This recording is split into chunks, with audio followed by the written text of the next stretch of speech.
పెట్టనమ్మ ఎట్టాగు పెట్టదు, పెట్టే డాష్ డాష్కి ఏమైంది అన్నాడట వెనకటికొకడు. ప్రస్తుతం అట్లా అయ్యింది భారతీయ జనతా పార్టీ పరిస్థితి. హిందూ ధర్మానికి సంబంధించి తరతరాలుగా అన్యాయమే జరుగుతూ ఉంది, అవమానమే జరుగుతోంది, అవహేళనే జరుగుతోంది, ద్రోహమే జరుగుతోంది. అప్పుడెప్పుడు ఎవరో కాపాడే ప్రయత్నం చేయలేదు. నిలబడిందో, నిలదీసిందో, పోరాడిందో భారతీయ జనతా పార్టీని రాజకీయ పార్టీగా. ఇప్పుడు అది అధికారంలోకి వచ్చింది. ఓవర్ ఎక్స్పెక్టేషన్స్ అయిపోయినాయి. ఒక్క రోజులోనే మొత్తం వ్యవస్థ మార్చేయాలనుకుంటున్నారు. బట్ మనం కాన్స్టిట్యూషన్లో ఉన్నామన్న విషయం మర్చిపోతున్నారు. రాజ్యాంగం ప్రకారం సిస్టమేటిక్ మార్పులు చేయాలన్న విషయం మర్చిపోతున్నారు. మత మార్పులు నిషేధం అని ఒక మొక్కని పడేస్తే కుదరదు. దానికి చట్టాలు చేయాలి, వ్యవస్థలు ఉండాలి. కేంద్రం చేస్తే కష్టం కాబట్టినే, అది రాష్ట్రాలు అమలు చేయకపోతే అది సుప్రీంకోర్టులో ప్రాబ్లం అవుతుంది కాబట్టినే బీజేపీ పాలిత రాష్ట్రాలు చేసుకొస్తున్నారు.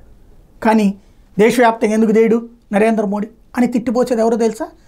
ఈ సనాతన ధర్మం కాపాడాలని కోరుకునేటువంటి హిందువులే. వాడికేం పోయే కాలం అని మాట్లాడే వాళ్ళు ఎక్కువైపోయారు. అట్లాగే దేవాలయాల ఆస్తులు అన్నది రాష్ట్ర ప్రభుత్వాల చేతిలో ఉంటాయి.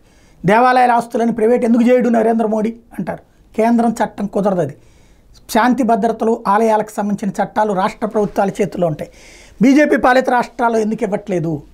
ఎస్, అది అడగడంలో తప్పే లేదు. కాకపోతే స్వామీజీలు వీళ్ళల్లో వీళ్ళు ఎట్లా కొట్టుకుంటున్నారో చూస్తున్నాం. హిందూ సంఘాల్లోనే ఎట్లా కొట్టుకుంటున్నారో చూస్తున్నాం.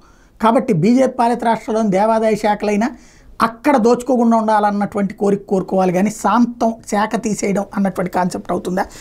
ఇదంతా ఒక ఎత్తు అయితే, ఇప్పుడు అదేది కొంతమంది ఆధార్ కార్డులో కూడా పేర్లు మారిపోయిన వాళ్ళందరినీ ఏం చేయట్లేదు నరేంద్ర మోడీ వచ్చి. ఎన్ఆర్సీ ఎందుకు అమలు చేయడు?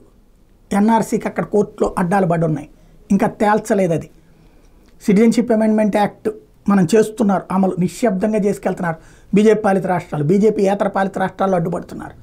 కాబట్టి 75 ఏళ్ల నుండి పట్టిన దరిద్రం 200 సంవత్సరాల బానిసత్వం కాదు, 700 సంవత్సరాల బానిసత్వాన్ని 10 ఏళ్లలో ఏమీ చేయలేదంటూ ఇప్పుడు హిందుత్వవాదులే బీజేపీ మీదన విరుచుకుపడుతూ బీజేపీకి వ్యతిరేకంగా ఆలోచించడం, మాట్లాడడం ప్రారంభించడమే ఆ పార్టీకి వచ్చినటువంటి అతిపెద్ద శాపం.